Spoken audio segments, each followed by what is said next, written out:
itu saya mikir, kok aku nanti itu kalau hidup kira-kira kemana ya? Saya bertanya, tapi orang-orang pada mati. Setelah mati nanti kemana ya? Saya hanya berpikir logis saja, berpikir logis bahwa nggak mungkin orang itu kalau enak-enak tanpa berupaya itu nanti hasilnya akan menjadi lebih baik. Begitu pula saya meyakini walaupun belum istilahnya belum tahu secara detail bagaimana kehidupan setelah meninggal, itu saya berpikir berarti nanti ada kehidupan lagi. Kenyataannya kita bicara surga neraka. Terus saya berpikir mana mungkin orang itu pasti akan mendapatkan hal yang besar atau ujian itu kalau kita mempunyai effort, mempunyai upaya yang lebih besar. Nah, sementara agama yang saya anut saat itu malah hanya nyanyi-nyanyi setiap minggu sekali.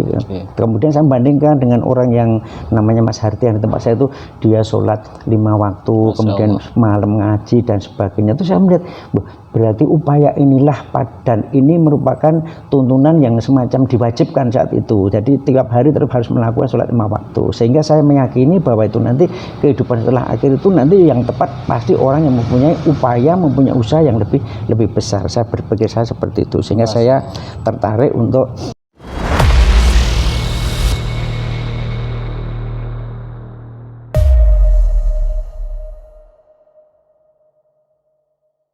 saya namanya Wartono. Kebetulan saya dosen UNS atau Universitas 11 Maret Surakarta. Insyaallah. Kemudian saya itu lahirnya di Sukoharjo, tapi sudah sejak di Solo ini tahun 92 sampai sekarang. Nah, saya sebenarnya kalau dikatakan mu'alaf itu juga dulu saya sampai SMP itu saya beragama Protestan. Beragama itu kami memang tidak kami sadari bahwa itu agama, tapi karena lingkungan di tempat saya itu mereka tuh ngomongnya bukan ke gereja, tapi ngomongnya adalah yuk kita belajar untuk dalang, belajar untuk karawitan, belajar untuk nari. Masyarakat diajak seperti itu. Nah, kemudian minggu itu mereka juga gitu ngajak untuk latihan, ngomongnya bukan ke gereja, tapi kita sekolah minggu diajari nyanyi-nyanyi umum dulu, kemudian dimasukkan nyanyi-nyanyi yang untuk agama non Muslim tersebut, Protestan tersebut. Bahkan sampai kalau acara Natalan itu keluarga saya dan sebagainya itu diundang, cuman kita nggak ngerti bahwa itu namanya Natalan. Pokoknya diundang, diajak makan-makan bersama. Akhirnya kita ya terbiasa di situ. Bahkan sana ada namanya perayaan untuk di desa itu namanya Nyah Gambir. Nyah Gambir itu ngadakan besar-besaran itu, besar-besaran, ada ketoprak, ada wayangan.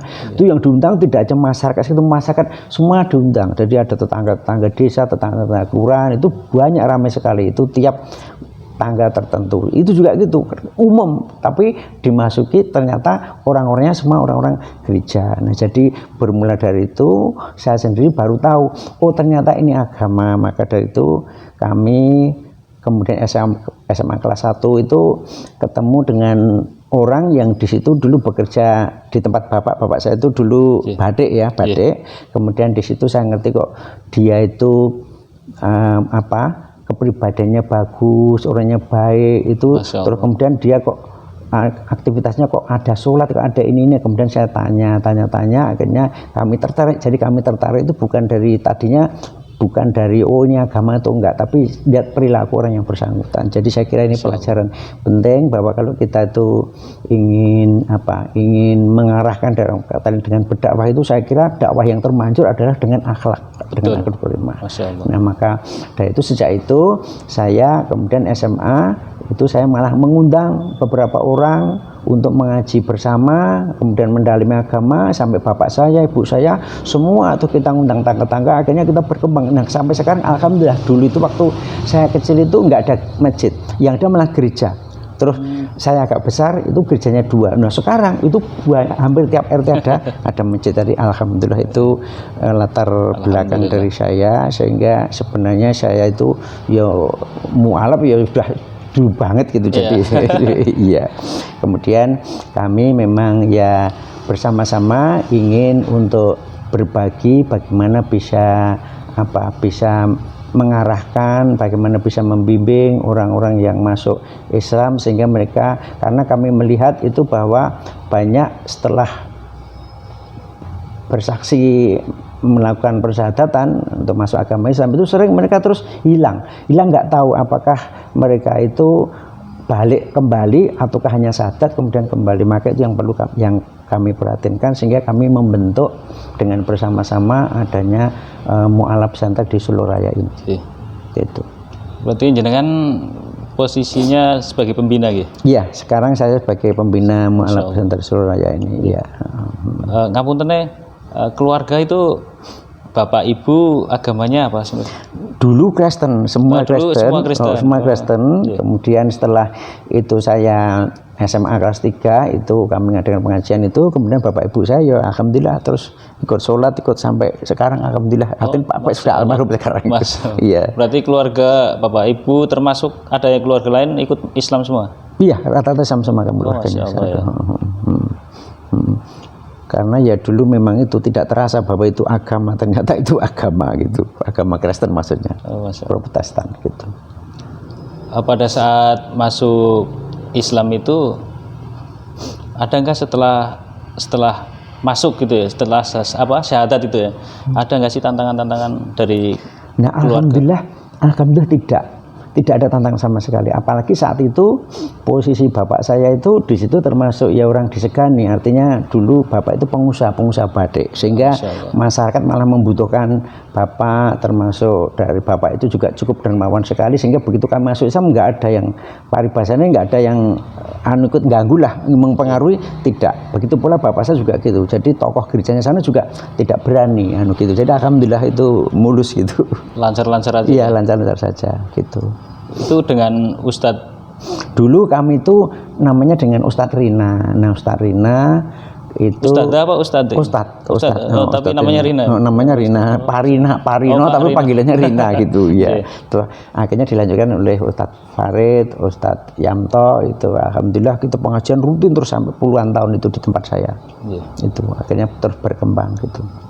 Apa sih yang membuat Pak Wartono ini tertarik, yang pada akhirnya oke lah saya memutuskan masuk Islam? Ya baik. Jadi pada waktu itu justru saya itu entah hidayah atau apa, itu maaf ya, saya itu saat itu tuh mana saya di toilet ketika saya buang air besar itu saya mikir, kok aku nanti itu kalau hidup kira-kira kemana ya? Saya bertanya, tapi orang-orang pada mati. Setelah mati nanti kemana ya? Saya hanya berpikir logis saja, bahwa nggak mungkin orang itu kalau enak-enak tanpa berupaya itu nanti hasilnya akan menjadi lebih baik. Begitu pula saya meyakini walaupun belum tahu secara detail bagaimana kehidupan setelah meninggal, itu saya berpikir berarti nanti ada kehidupan lagi. Kenyataannya kita bicara surga neraka. Terus saya berpikir mana mungkin orang itu pasti akan mendapatkan hal yang besar atau ujian itu kalau kita mempunyai effort, mempunyai upaya yang lebih besar. Nah, sementara agama yang saya anut saat itu malah hanya nyanyi-nyanyi setiap minggu sekali. Kemudian saya bandingkan dengan orang yang namanya Mas Hartian di tempat saya itu, dia sholat 5 waktu, kemudian malam ngaji dan sebagainya. Itu saya melihat berarti upaya inilah, dan ini merupakan tuntunan yang semacam diwajibkan saat itu. Jadi tiap hari terus harus melakukan sholat 5 waktu. Sehingga saya meyakini bahwa itu nanti kehidupan setelah akhir itu nanti yang tepat pasti orang yang mempunyai upaya, mempunyai usaha yang lebih besar. Saya berpikir saya seperti itu, sehingga saya tertarik untuk itu, untuk mikir wah saya tuh ini kalau sekarang ini saya bisa main ini badminton, main makeran dan sebagainya loh. Nanti setelah mati itu saya ngapain? Nah di situ saya mikir supaya nanti hidup di akhirat di sana itu nanti bisa hidup lebih baik. Saya pikir saya hanya gitu. Masya Allah. Itu pada saat SMA ya? Iya, SMA kelas 2. SMA kelas 2 iya. Baru bisa berpikir iya. Istilahnya logikanya begitu jalan gitu ya. Iya. Oh, ternyata agama itu yang istilahnya benar menurut Bapak pada saat itu kan. Ternyata Islam gitu. Islam iya. Masya gitu. Allah. Jadi gitu. Pada saat masuk Islam itu orang tua masih Protestan atau? Mas, jadi ya sebenarnya mungkin KTP Islam, tapi tiap hari ke gereja, tiap minggu gitu, tidak benar masjid gitu. Jadi karena karena gereja itu tidak memunculkan, tidak menamakan itu agama gitu, sehingga merupakan aktivitas sosial gitu. Ada karawitan, ada ya belajar untuk nari dan sebagainya saat itu gitu. Saya baru dengar ini, Pak. Iya gitu. Jadi halus banget. Agak apa ya? Jarang sih, saya jarang terdengar apa diajak ke karawitan, tapi mungkin cara mereka untuk berdakwah kali ya. Iya, betul. Menggiring apa namanya? Orang-orang ini ke dalam seni, tapi di dalamnya ada unsur untuk kegiatan-kegiatan gereja kira ya. Iya, betul. Jadi memang halus sekali caranya. Dan di sana itu dulu yang menguasai RT, perangkat semua dari sana. Jadi itu, maka sampai masyarakat itu tidak terasa bahwa itu dikuasai oleh mereka. Tapi alhamdulillah perkembangan sekarang itu malah banyak masjidnya. Masya Allah. Gitu.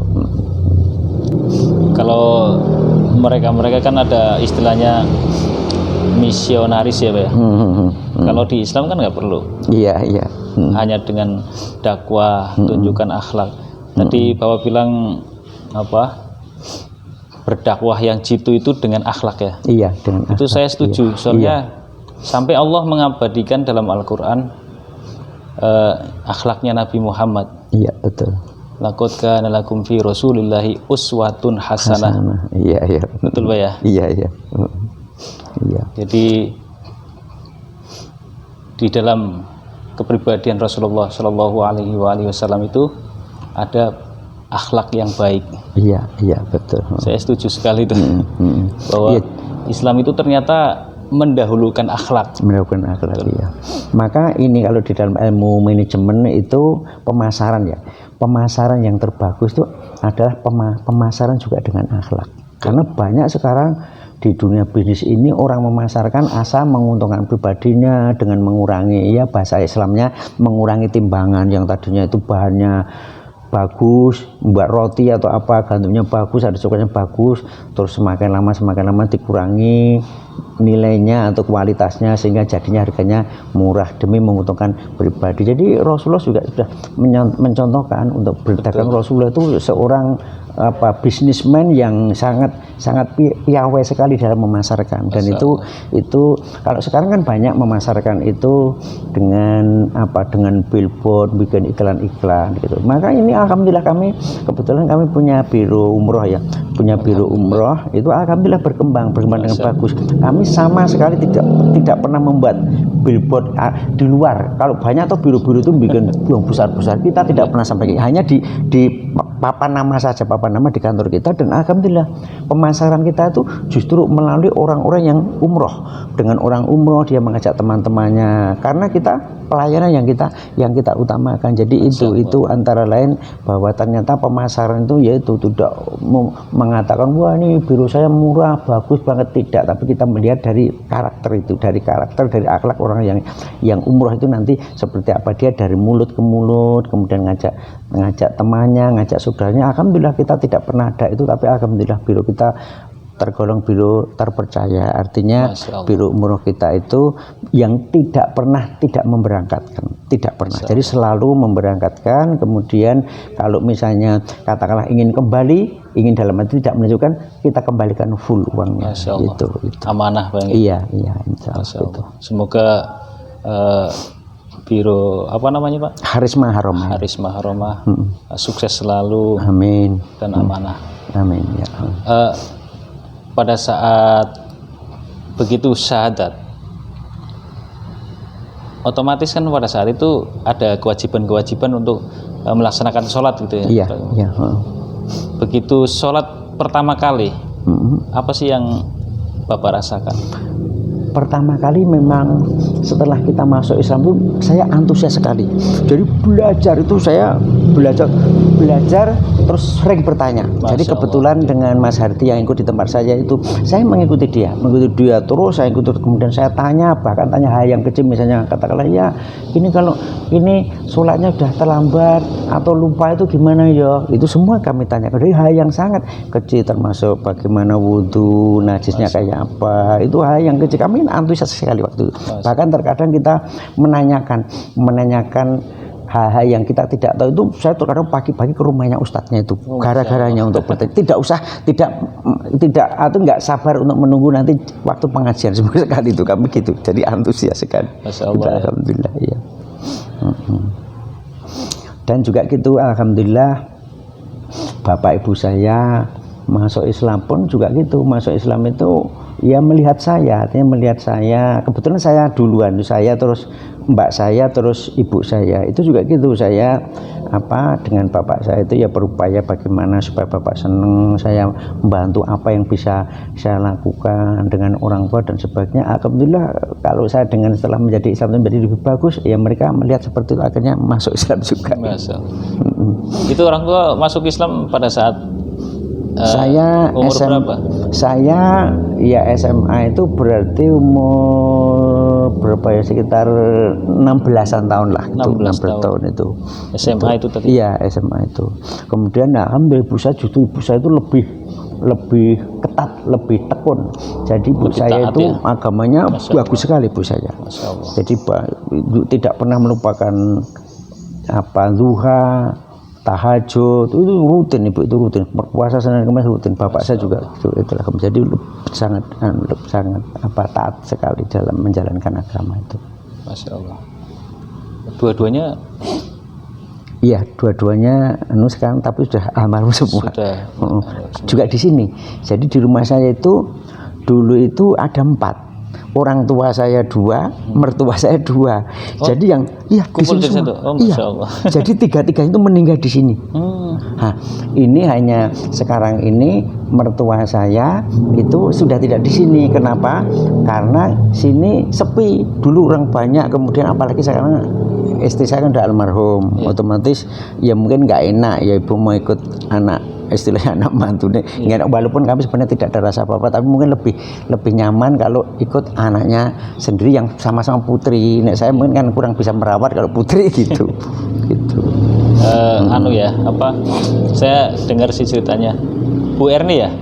Iya Bu Erni, iya. Ketua Mualaf Center Solo. Mualaf Center Solo. Jadi Bu Erni itu memang salah satu pemrakarsa untuk mualaf di Solo Raya ini, termasuk Bu Erni. Jadi termasuk Bu Erni membuat pondok pesantren di Sukoharjo yang sampai sekarang itu juga Bu Erni. Jadi terus terang Bu Erni itu sekali lah dari sisi aktivitas untuk dakwah, untuk pengembangan itu justru Bu Erni itu memang saya melihat sangat luar biasa. Masya Allah. Semoga beliau husnul khotimah, dilapangkan kuburnya. Masya Allah ya. Terus sekarang kegiatannya apa Pak?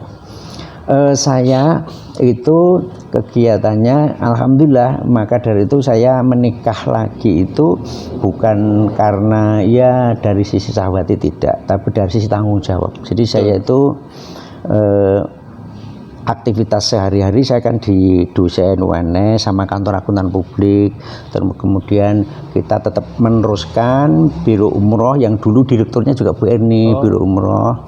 Kemudian kita ada pondok pesantren juga di Sukoharjo, Mahat Ali, itu juga yang merintis Bu Erni, itu otomatis yang melanjutkan saya. Jadi karena beban di kantor akuntan, kemudian juga mengajar, biro umroh harus jalan. Biro umroh jalannya itu bukan karena masalah bisnis, bukan Mas, tapi ini kan merupakan amanah dari jamaah. Jamaah sudah menitipkan uang banyak, jumlahnya mungkin ratusan orang itu sudah titip, otomatis itu harus kita tunaikan. Jangan sampai mereka itu tidak berangkat itu. Maka dari itu kami ya betul-betul kami upayakan biro umroh itu berlangsung, bahkan harus maju. Apalagi sekarang yang mengelola adalah anak saya Mas Rizka yang lebih muda, dan senangnya Mas Rizka itu tidak mengatakan aku belum siap, tapi langsung dijalankan. Itu sisi positif. Alhamdulillah ya, ini mau pemberangkatan nanti bulan Februari pertama ini kita mau memberangkatkan yang umroh itu. Sehingga saya menikah itu tujuan saya memang untuk ya berbagi beban untuk supaya nanti semuanya berjalan dengan lancar. Masya Allah. Begitu. Dengar-dengar istrinya mualaf juga? Enggak. Oh, enggak. Cuman kebetulan dulu teman pengajiannya Bu Erni, ya termasuk Bu Katri. Jadi teman pengajian. Masya Allah. Sehingga istri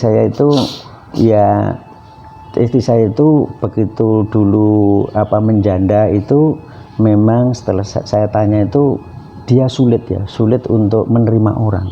Artinya menerima, karena dia ada trauma nanti jangan-jangan nanti broken home lagi, sehingga sangat hati-hati menerima orang.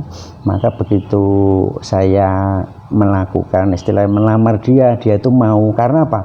Karena dia melihatnya itu Bu Erni. Jadi dia ngomongnya gini, karena Bu Erni itu orang baik, pasti pendampingnya baik. Sudah itu saja. Jadi nggak ada alasan lain. Itu katanya gitu. Sekarang putranya berapa, Pak? Saya 4, yang dari Bu Erni itu 4, kemudian yang nomor 1 dan nomor 2 itu sudah menikah, tapi belum dikaruniai anak. Tapi alhamdulillah yang nomor 2 itu ini sudah tes beberapa seminggu yang lalu itu sudah positif gitu. Jadi alhamdulillah nanti mau cucu. Kemudian dari istri saya itu 2 masih SD kelas 4 dan SD kelas istri 6. Yang sekarang maksudnya? Iya, di sekarang. Sehingga anak saya 6 dengan menantu 8. Ya. Masya Allah. Ya, semoga dengan banyaknya anak juga menjadi penyebab orang tua masuk surga. Amin, alhamdulillah. Iya. Terus kalau dalam Islam itu memang jangankan ada misionaris istilahnya, kita juga memaksa agama mereka juga nggak boleh kan dalam Islam. Iya, betul. Istilahnya la ikraha fiddin kan. Kata Bayan Rustimnawa. Masya Allah. Gimana sih menurut Bapak pandangan Islam? Ya saya kira gitu. Jadi kita itu, agama kita itu justru diamalkan oleh orang-orang orientalis, orang-orang barat yang mengamalkan agama kita. Karena memang nggak mungkin orang itu tertarik mau masuk Islam, kan nggak mungkin dia tertarik mau membaca Qurannya, kan nggak mungkin baca, artinya dalil-dalilnya, kitabnya, hadisnya kan nggak mungkin, mesti melihat orangnya, itu pasti. Maka dari itu mereka itu memang kenapa banyak yang dulu-dulu itu ya, itu banyak yang masuk non muslim itu gara-gara tertarik orangnya, dengan orangnya santun, orangnya minta maaf dan sebagainya, itu menjadikan ini. Maka dari itu Islam juga gitu. Saya kira Islam itu kalau kita menjalankan apa yang di akhlaknya Rasulullah, kemudian ya itu kita lakukan semua, insya Allah nanti justru itu akan menarik, dan mesti orang akan tertarik karena mereka melihat sebenarnya Quran itu ya berjalan itu melalui orangnya yang bersangkutan. Betul. Supaya nanti mereka itu mengikuti apa yang kita mau, itu mesti mulai dari akhlaknya. Betul. Pada zaman mungkin pada saat Bapak masih seumuran umur 16 tahunan itu kan, mungkin pada saat itu kalau nggak salah ada istilahnya Islam itu lagi di fitnah, istilah Islam itu teroris, sampai sekarang. Iya, sampai sekarang itu kota-kota sekarang. Islam itu teroris, terus macam-macam lah. Itu pada saat jenengan belum masuk Islam itu ada pandangan seperti itu enggak sih? Kalau dulu sebelum masuk Islam memang saya belum begitu ini ya, artinya kami hanya waktu SMA itu hanya kegiatan-kegiatan ya dari kampung itu sendiri ya, di gereja seperti itu. Tapi memang itu untuk nanti bagaimana membujuk orang ini itu memang kami belum begitu tahunya. Justru setelah saya Islam pertama mahasiswa itu kok banyak orang Islam itu difitnah, dikebiri, kemudian kebijakan-kebijakan apa cenderung untuk merugikan Islam, itu memang kita melihat seperti itu. Dan itu saya kira ini ya, artinya sesuai dengan yang di Al-Quran itu kan, bahwa orang Yahudi dan Nasrani itu kan berupaya semaksimal mungkin sampai kita tuh nanti ya ikut pada ajaran mereka. Jadi itu Quran yang mesti dilakukan sampai sekarang gitu. Maka kalau kita nggak hati-hati, apalagi untuk anak-anak kita, keluarga kita, ya kita bisa dengan berbagai macam, seperti apalagi kalau kehidupan ya mungkin kurang istilahnya ekonomi yang lemah gitu, mungkin dengan superme, dengan dikasih ini sekolah dibiayai gitu, tuh jadi bisa terpikat gitu. Betul. Maka kekufuran itu jadi kefakiran itu bisa menjadikan orang itu kufur. Ya, gitu. Betul. Cenderung dekat sekali ya. Iya. Udah diiming-imingi ya kan.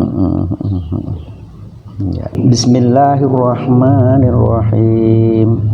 Wa id qala Musa liqaumihi ya qaumi lima tu'dunani wa qad ta'lamuna anni rasulullahi ilaikum falamma zaghu azaghallahu qulubahum wallahu la yahdil qaumal fasiqin. Wa id qala Isa ibn Maryam ya bani Israil inni rasulullahi ilaikum musaddiqan lima baina yadayya minat taurati wa mubashiran bi rasulin ya'ti min ba'di ismuhu Ahmad falamma ja'ahum bil bayyinati qalu hadza sihrun mubin. Itu salah satu yang wa'id qala Musa itu memang ada, wa'id qala Isa itu maknanya bahwa nanti akan muncul nabi terakhir namanya Ahmad, dan itu yang disaksikan oleh seorang pendeta itu bahwa nanti itu, bahwa orang Yahudi yang menyaksikan itu namanya pendetanya namanya apa, orangnya namanya Ahmad yang nanti mengganti, yaitu tadi yang saya di artinya yang di wa'id qala Isa bin Maryam ya bani Israil. Jadi oleh umatnya Nabi Musa sudah mengatakan bahwa nanti itu akan nabi akhir zaman itu. Masya Allah. Terus menurut Bapak pandangan istilahnya mu'alaf itu gambarnya seperti apa sih Pak? Mu'alaf itu seperti apa?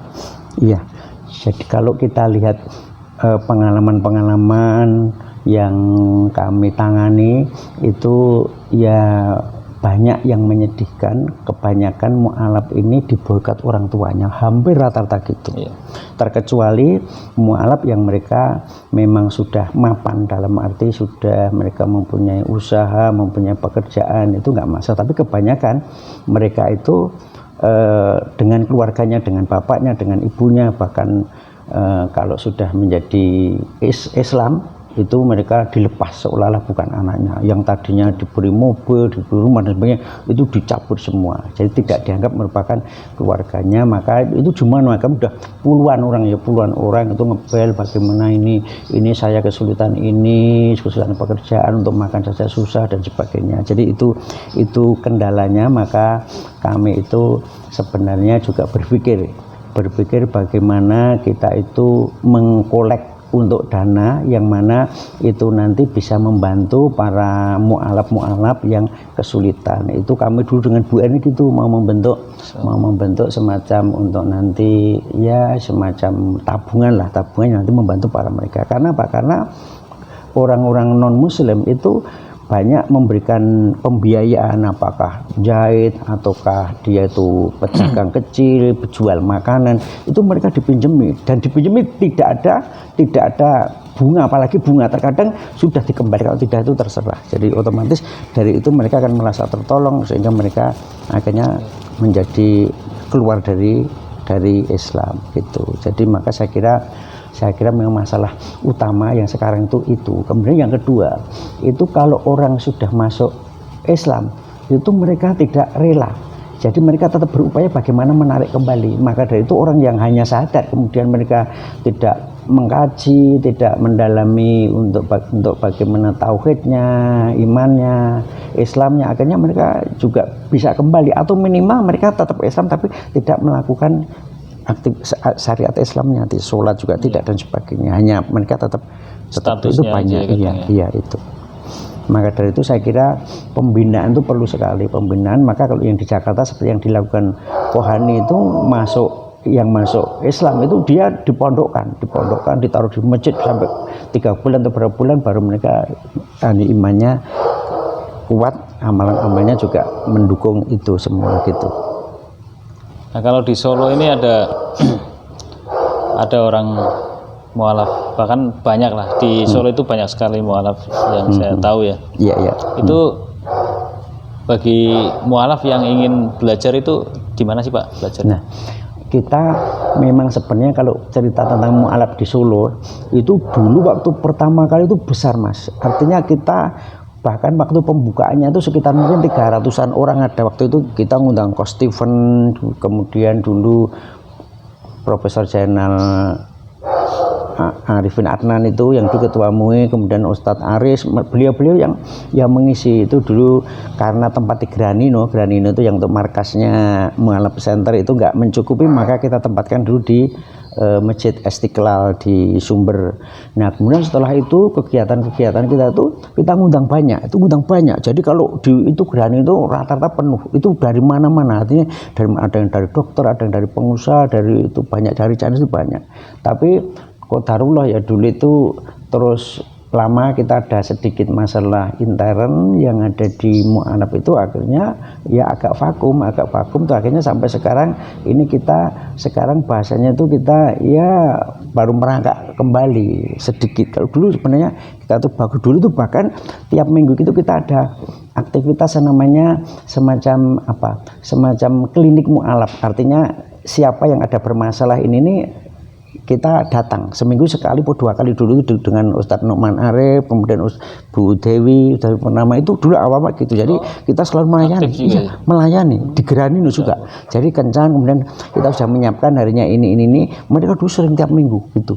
Nah kemudian yaitu lama-lama akhirnya kita ada masalah intern yang ya para termasuk ya mereka yang berperan juga di Mu'alaf, akhirnya ya agak kendor. Ya sekarang kita rintis kembali, dan sekarang ini memang kita untuk supaya mereka itu setelah masuk Islam ini tidak kembali dan tidak kembali ke agamanya sebelumnya dan bisa melaksanakan ajaran Islam, ya kita berikan tiap minggu itu kita ada belajar Iqra ya. Jadi belajar Iqra itu tiap minggu kita nyiapkan di situ, dan tentunya setelah itu ya kita ada isian-isian mengenai bagaimana untuk ketauhidan, bagaimana untuk kewajiban-kewajiban yang minimal yang harus kita lakukan supaya mereka, kemudian kita selalu mengajak mereka tuh di tetangganya supaya nanti mengikuti di masjid-masjid setempat untuk sholat sehari-hari, pengajian supaya diikuti, karena tanpa itu ya nanti kalau nggak dipupuk ya lama-lama seperti pohon itu ya nanti akan layu dan akan kembali seperti sebelumnya gitu. Berarti kegiatan sekarang di Granino, di Granino ya, setiap minggu. Jadi di Granino itu memang sejak pertama kali itu memang kita gunakan untuk itu. Jadi itu kebetulan Granino itu juga punya saya, jadi saya memang berdoa baik utamanya pada waktu di Masjidil Haram, waktu saya umur, saya selalu berdoa agar Granino ini menjadi tempat yang bermanfaat untuk umum, yang memberikan kebaikan, memberikan barokah untuk semuanya. Memang saya berdoa. Jadi kalau di Granino mau dipakai apa pasti saya boleh, apalagi kegiatan-kegiatan agama. Jadi sering untuk nanti dari luar-luar itu kegiatan-kegiatan sering di tempat kita, seperti misalnya kajian untuk bagaimana Masjid Jogokarian itu sudah beberapa kali di tempat kita. Untuk pengusaha Muslim Indonesia itu dulu beberapa kali di tempat Granino. Pokoknya kalau di sana pasti saya berikan, karena memang itu doa saya akan bermanfaat untuk umum begitu. Biasanya itu kalau yang sepengetahuan saya itu Mu'alaf kan dari Nasrani atau dari Yahudi masuk ke Islam. Itu kebanyakan itu orang-orang cerdas, Pak. Iya, betul. Terus sebaliknya, justru yang mereka yang istilahnya murtad itu kayaknya cenderung ke duniawi. Itu gimana sih pandangan Bapak? Saya kira memang betul. Maka negara-negara Barat, Eropa, termasuk Rusia, bahkan Rusia itu konon kabarnya sekarang yang malah mayoritas itu Islam, karena memang mereka kebanyakan mereka itu ilmuwan ketika mereka mentok untuk ada masalah yang tidak selama ini tidak dijawab, begitu mereka lihat di Quran ternyata semua dijawab di Quran. Nah disitulah banyak orang-orang yang hanya seperti itu kemudian mentok tanda, oh ternyata ini semua ada di Quran. Berarti Quran itu atau kitab sucinya orang Islam itu kitab suci yang memang dari Allah gitu. Jadi termasuk itu juga ada jadi secara rasional aja ya. Secara rasional itu kalau mengumpulkan orang berjuta-juta berbaris saja itu kan mungkin perlu 1 jam untuk mengumpulkan itu sop-sop itu, tapi Orang Amerika itu disuruh setelah ketemu dengan temannya, disuruh lihat coba video di Masjidil Haram tuh, berapa menit mereka itu menata baris demikian rapi. Dia terkejut, tidak sampai 5 menit semua sudah rapi. Jadi itu kan memang memang itu aktivitas-aktivitas yang memang diajarkan oleh Rasul, dan tentunya itu dari Allah. Maka kalau Allah yang menciptakan, semuanya serba mudah, mereka akhirnya masuk Islam. Jadi kebanyakan ilmuwan, kemudian orang-orang yang berpikir rasional itu malah banyak yang masuk Islam. Justru sebaliknya orang yang bodoh memang mereka malah keluar dari Islam juga banyaknya, gara-gara mungkin masa kesulitan ekonomi, gara-gara masalah ini diiming-imingi bisnis yang bagus, akhirnya mereka keluar. Jadi saya kira itu. Bahkan akhir-akhir ini di Jerman itu yang katanya dulunya nggak ada, bahkan suara adzan aja nggak ada, istilahnya jarang terdengar. Nah sekarang itu berbondong-bondong, Pak. Iya, ini betul. Fenomena sekarang ini termasuk di pandemi, justru banyak orang itu dapat hidayah pada saat pandemi sekarang. Itu gimana? Betul, iya, saya kira memang seperti itu. Jadi ketika orang itu menghadapi masalah atau pandemi, itu orang kan kecenderungan kan stres, kecenderungan orang kan serba takut meninggal dan sebagainya. Kemudian mereka juga berupaya bagaimana supaya bisa terhindar ini, dan Islam sendiri itu konsisten bahwa kalau sekarang itu apa-apa masuk tempat tertentu harus cuci tangan dan sebagainya. Nah, Islam sudah mengajarkan untuk wudhu 5 kali. Kalau itu dilakukan terus, insya Allah kita nggak akan bakal masuk, apalagi sampai telinga, sampai hidung, sampai muka dibasuh. Itu kan sudah konsisten dengan penangkalan dari COVID itu sendiri. Maka dari COVID sendiri, dan juga mereka juga melihat dengan berpuasa itu ternyata orang malah menjadi sehat. Bahkan kalau membaca buku tentang keajaiban Quran itu, bahkan suara ngaji, suara orang membaca Al-Quran itu bisa menyembuhkan, karena di situ getaran bisa merangsang saraf-saraf untuk di situ akan menghidupkan sel-sel yang sudah mati, atau sel-sel yang sakit itu di situ menjadi sehat kembali dengan dibacakan Al-Quran. Itu dipakai oleh orang fisiater di Amerika untuk pengobatan, bahkan seperti itu. Nah, itu ada juga contoh menarik teman saya sekarang orangnya sudah mu'alaf juga, itu seorang Chinese. Itu anaknya itu sampai umur 10 itu ceda, nggak bisa bicara. Nggak bisa bicara, bapaknya Kristen, akhirnya dia diikutkan untuk belajar Iqra itu, akhirnya sembuh dia. sembuh akhirnya balik sampai orang tuanya menjadi luar biasa. Itu kebetulan yang ngajar teman saya itu, dia jadi diikutkan Iqra, pada agamanya dia itu agama Kristen saat itu. Intinya bapaknya itu ingin anaknya biar bisa ngomong. Ternyata alhamdulillah itu jadi malah sembuh. Itu orang Solo, Pak? Iya, orang Solo, Jari Mataram situ, namanya Pak Waseso. Iya, yang punya Mataram itu.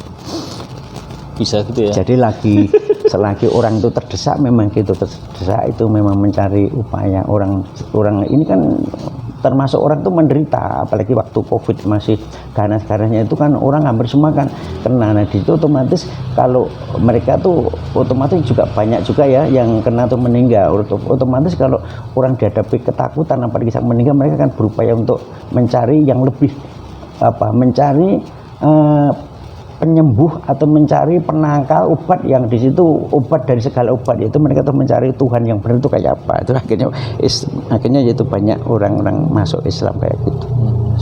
Bahkan sampai ada yang tertarik Islam gara-gara ini, kok pandemi kok seperti yang diajarkan dalam Islam. Orang lihat, dulu melihat orang bercadar itu ngeri. Betul. Ternyata sekarang bercadar semua kan, Pak? Semua, bahkan sebelumnya itu ada larangan orang pakai cadar, ya kan. Terus basuh tangan, orang Islam ternyata sudah duluan. Orang melihat kayak ajaran Islam sekarang. Basuh ya kan, Pak. Terus betul. Kalau bukan muhrimnya jaga jarak. Dia sekarang jaga jarak juga. Konsisten ya, benar. Konsisten dengan ajaran Islam. Masya Allah, ternyata betul. Banyak orang yang dapat hidayah melalui pandemi. Iya. Jadi pandemi ini ya kayak macam apa ya bisa ujian, bisa juga hidayah Allah lah. Hidayah Allah untuk untuk mengislamkan orang. Masya Allah. Terus orang tadi yang Kidal itu akhirnya masuk Islam juga. Iya masuk Islam. Oh, Masya Orang tuanya Allah. juga masih Islam. Masya Itu Allah. dulu pernah kita undang juga datang tuh Pak Wasiso waktu kita awal mengenal itu datang. Masya Allah. Kayaknya perlu saya ini. Iya. Luar biasa nih, bagus Iya, sekali nih. iya, jadi Kok kayak macam ajaib. Saya yang nyeritakan bukan bapaknya tapi yang nyeritakan yang ngajar itu Ustadz Tarno itu juga gitu itu anak Pak Wasiso itu diikutkan Iqra akhirnya malah sembuh, jadi dia sekarang sudah bisa bicara tadinya susah bicara gitu. Masya Allah. Sekarang Pak, mungkin apa sih cita-cita Bapak ke depan? Baik cita-cita harapan lah, cita-cita Bapak sendiri atau cita-cita untuk umat, seperti apa? Ya saya memang cita-citanya itu dalam kerangka kecil saya dan keluarga saya, dan itu merupakan doa saya setiap saya itu kalau berdoa itu saya bagi, ada doa yang tahajud, kemudian doa yang tahajud itu mesti saya dahulu dengan zikir panjang. Jadi saya itu kalau berdoa itu mesti saya dahulu setelah tahajud itu saya membaca astagfirullah itu 1000 kali. Kemudian la ilaha illallah wa la syarikalah lahul mulku wa lahul hamdu wa huwa ala kulli syai'in qadir itu 3 kali. Kemudian saya membaca subhanallah, alhamdulillah, la haula wala akbar, hasbunallahu wa ni'mal wakil, ni'mal maula wa ni'man nasir, la haula wala quwata illa billahil azim, Allahumma ighfir. Itu juga 3 kali. Setelah itu membaca hamdalah. Membaca hamdalah 100. Setelah membaca hamdalah saya membaca sholawat. Sholawat itu 1000 kali. Baru saya berdoa. Itu kalau tahajud. Kemudian saya kemudian waktu-waktu yang ijabah juga itu antara adzan dan iqamah. Jadi saya itu doa saya antara adzan dan iqamah subuh itu saya satu doa saya itu supaya saya, keluarga saya, istri saya, anak-anak itu dilindungi dari segala macam penyakit yang kronis, penyakit yang ganas, penyakit yang parah, kemudian penyakit yang susah penyembuhannya, mahal penyembuhannya. Pertama, saya berdoa. Yang kedua itu minta diberikan rezeki yang melimpah, tidak hanya untuk saya dan anak saya, tapi ada kata-kata tambahan, berikanlah rezeki kami yang melimpah dengan amalan-amalan yang deras dan istiqomah. Itu doa saya. Jadi yang deras dan istiqomah. Nah, dan setelah itu saya minta untuk doa yang berikutnya, saya minta untuk saya, anak-anak saya, keluarga saya, orang tua saya itu dimasukkan di dalam surga Firdausnya. Masya Allah. Kemudian yang ketiga, saya itu minta berdoa untuk dilindungi dari hal-hal ataupun kasus yang menjadikan pencemaran nama baik kami, nama baik keluarga itu. Kemudian keempat, saya berdoa untuk usaha saya. Jadi atas harta, atas bisnis yang Paduka titipkan kepada kami, lindungilah dari bisnis yang merugi. Yang kedua, lindungilah dari kejahatan, baik kejahatan para pengelola dan kejahatan orang luar. Dan yang ketiga, lindungi dari rencana yang tidak terrealisir untuk umroh itu. Terus lindungi dari pelayanan yang tidak memuaskan. Itu doa saya. Nah, kemudian dari itu semua itu saya simpulkan bahwa kemudian doa saya juga gitu. Jadi usaha bisnis saya itu supaya nanti bisa memberikan barokah, memberikan kemanfaatan bagi stakeholder. Stakeholder itu orang yang terkait. Orang yang terkait itu mitra-mitra, orang yang bekerja di situ, orang yang berhubungan dengan kami itu kami doakan. Jadi kami berdoa untuk diri kami sama istri, kemudian keluarga kami, kemudian karyawan, tenaga kami, dan orang-orang yang terkait dengan komunikasi dengan kami. Itu doa saya. Kemudian terakhir doa saya untuk pondok pesantren saya itu saya doakan. Sebenarnya doa saya itu mohon diberikan kekuatan untuk meneruskan pembangunan termasuk operasional. Berikanlah kemampuan kami untuk melanjutkan pondok itu. Kemudian saya berdoa juga, jadikanlah ya Allah pondok pesantren itu nanti akan hidup sampai hari kiamat. Doa saya itu. Amin, Masya Allah. Itu. Luar biasa banget.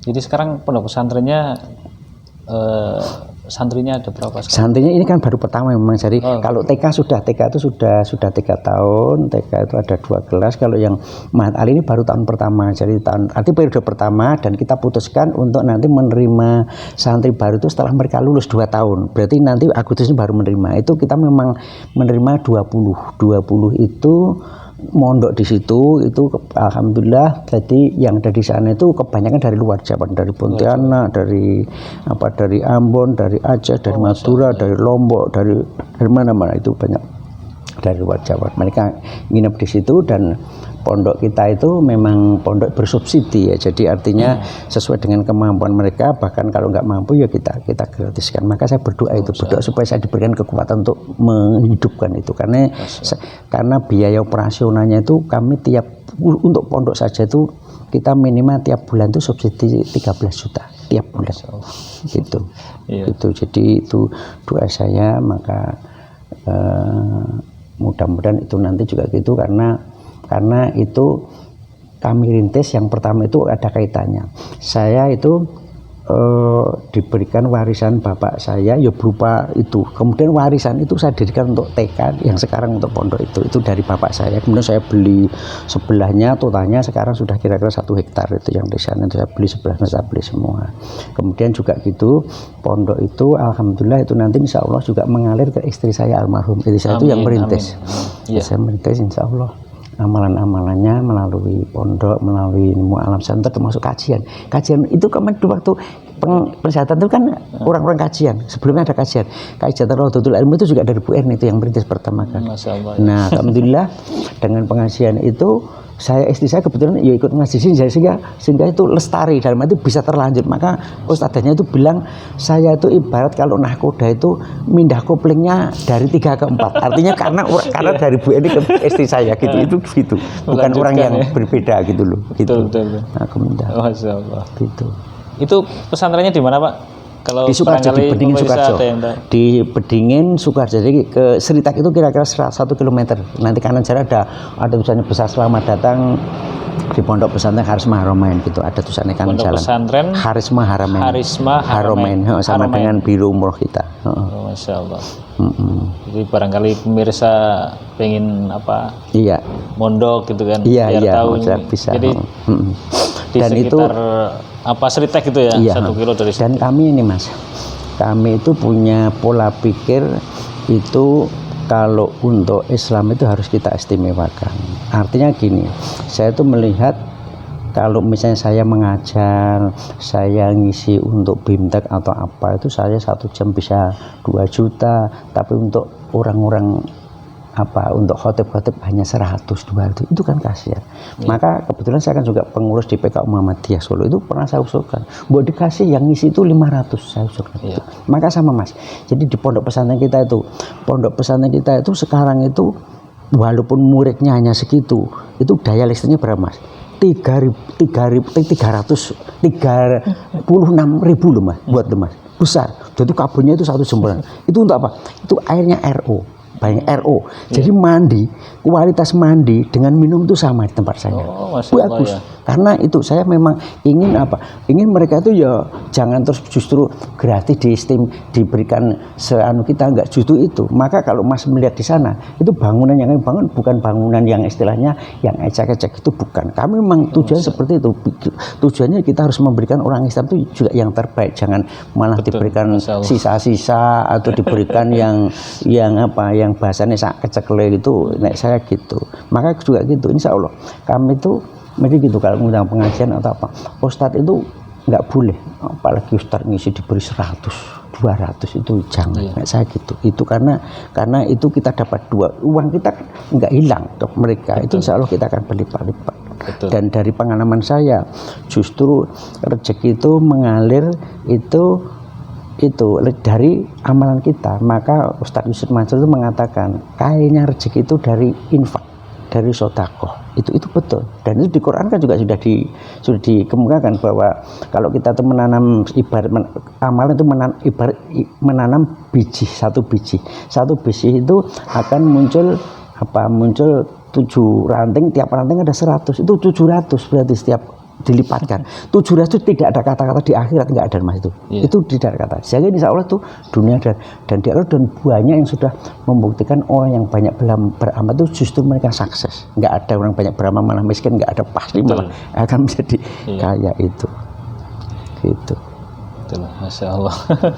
Jadi sekarang pondok pesantrennya ada berapa? Itu ianya sana. Jadi dulu itu pondok pesantren saya itu dulu dari Gria Tafid termasuk di sini dulu ada. Ya, Saya di Kartosuro itu ada Gria Tafid, kemudian juga di sini, kemudian Kartosuro kita jual, kita jadikan satu dengan di Sukoharjo menjadi sekarang Mahat Ali itu. Gitu. Jadi bermula itu. Jadi dari itu juga Bu Erni yang merintis itu. Alhamdulillah ya. Bu Erni itu ya itu kan. Apalagi maka putri-putri itu pertama. Saya sedikit sih dapat cerita dari pengurus-pengurusnya cerita Bu Erni ini luar biasa. Iya. Ketua Mualaf Center Solo yang menggerakkan semua aktivitas. Masya Allah ya. Saya seperti apa ya? Seperti terlambat saya datang ya. Enggak ngelihat sosok beliau. Iya betul. Iya, Masya Allah, tapi saya bisa berdoa lah mudah-mudahan beliau dapat surganya Allah lah. Amin amin ya. Memang jadi kalau kita melihat Bu Erni itu ya memang banyak yang mengatakan Bu Erni itu seperti malaikat diturunkan di bumi. Masya Allah. Jadi sebelum meninggal itu Bu Erni itu kira-kira 2 tahun sebelum meninggal itu habis sholat pasti ngaji, apalagi pandemi itu. Kemudian kalau maghrib itu mesti zikir petang. Kemudian habis maghrib ngaji, mau isya ngaji, habis isya ngaji, mau tidur mesti ngaji Bu Erni itu. Setelah itu jam 1 pasti ngaji. Terus dilanjutkan tahajud. Jadi Bu Erni itu tidurnya hanya berapa jam. Terus pada itu habis subuh kan berikan baca Quran lagi, baca Amr surat, kemudian sholat duha. Bu Erni luar biasa. Gitu. Terus Bu Erni sampai belajar untuk online untuk belajar bahasa Arab itu sampai itu ngapa. Dan Bu Erni itu kalau sholat bacanya ngaji coba bacanya keras, tidak dibatin. Jadi saya itu 2 tahun itu dalam hati saya apa Bu Erni umurnya pendek ya kok orang kelihatannya mempersiapkan di akhirat betul-betul gitu. Saya gitu, betul. Itu saya ceritakan setelah setelah Bu Erni meninggal itu baru saya cerita. Saya punya wirasat gitu. Bu Erni kelihatannya kok dan kalau pergi dengan saya kemana mesti pengen nyari tanah itu untuk pondok. Itu akhirnya saya ndakkan. Dek, mbok itu dulu saja yang Sukoharjo itu saja dikembangkan, setelah nanti bagus baru kita yang lain. Itu gitu sudah 4 tempat ada itu. Mencari ini tempat untuk pengembangan. Jadi pikiran untuk pondok untuk sana gitu. Itu Bu Erni. Insyaallah ya. Gitu. Baik Pak, untuk mungkin ini pertanyaan terakhir. Ya. Apa sih pesan Bapak untuk para mualaf atau muslim yang sejak lahir, atau mungkin orang yang mau masuk Islam tapi ragu karena memang mungkin banyak tantangan terutama dari keluarga, terus mereka bingung pengen memutuskan masuk Islam sebenarnya hatinya, tapi karena mungkin banyak pertimbangan mungkin dari unsur keluarga, itu pesannya seperti apa Pak? Ya untuk yang terakhir dulu ya. Jadi terakhir orang yang biasanya nanti mau masuk Islam kemudian takut dengan keluarganya dan sebagainya, itu memang itu masalah tersendiri, tetapi otomatis bagaimana menguatkan mereka supaya mereka itu tidak ada rasa ketakutan. Toh nanti kita itu di dunia tidak dengan orang-orang yang menghalangi kita. Toh kita nanti kan hanya ya hidup ini kan seperti mampir ngombe, sehingga nanti justru yang kita takuti adalah kalau kita tuh hidup yang selama-lamanya itu nanti kita tidak bahagia. Maka dari itu pesan saya untuk orang-orang yang kayak gitu ya bergaul dengan orang-orang yang muslim, yang akhlaknya bagus, yang mereka konsisten untuk membaca Quran, apalagi sholatnya dan sunatnya yang sebagainya.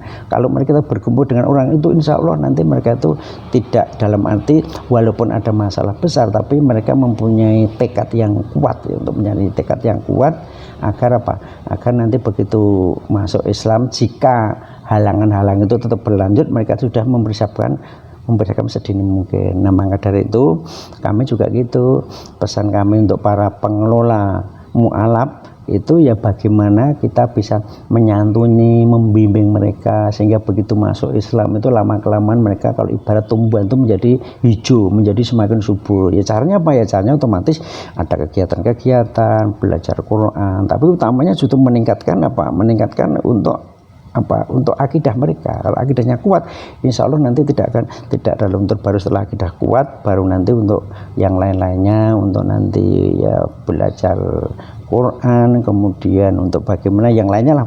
Yang penting saya kira akidah, karena kalau sudah akidah kena itu saya kira nanti mereka itu tidak akan bahasanya nggak akan kenggoh, tidak akan terpengaruh oleh hal yang lain. Kemudian untuk pengelola yang lain kami juga gitu, kami sebenarnya ingin pengelola mu'alaf itu nanti ada orang lain lagi tambahan mereka yang dengan ekonomi yang lumayan, sehingga kami cita-cita kami untuk nanti kita membentuk tabungan itu nanti ada teman-temannya dan itu nanti cepat berkembang. Dan dengan demikian misalnya kita menolong teman-teman, karena prakteknya itu seperti kemarin yang Mas Raja itu banyak artinya mengalir kalau kita berdayakan semacam itu. Dan ini kalau misalnya kita mulanya itu nanti sudah ditopang oleh orang yang ekonomi kuat, modal awalnya itu sudah lumayan gitu Mas, sehingga nanti insya Allah nanti bisa menghidupi itu.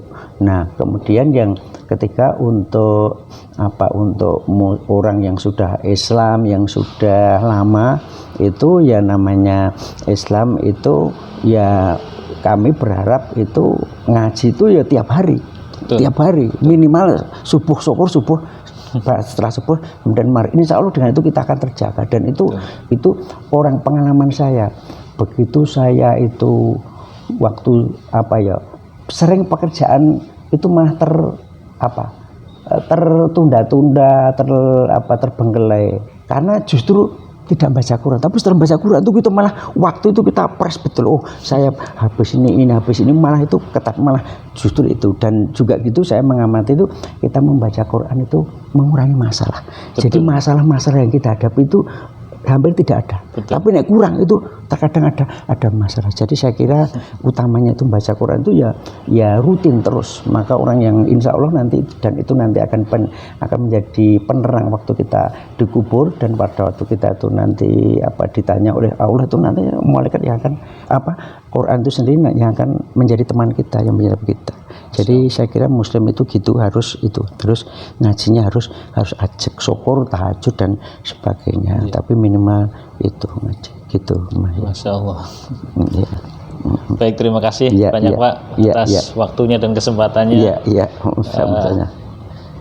Semoga ini menjadi pelajaran buat saya pribadi, buat pemirsa yang nanti mendengarkan. Jadi sebagai ibroh, pelajaran buat pribadi kita lah, supaya semakin kuat, tangguh dan punya kepribadian dan akhlak yang baik. Ya, baik, terima kasih banyak. Ya. Terima kasih sama-sama. Assalamualaikum warahmatullahi wabarakatuh. Waalaikumsalam.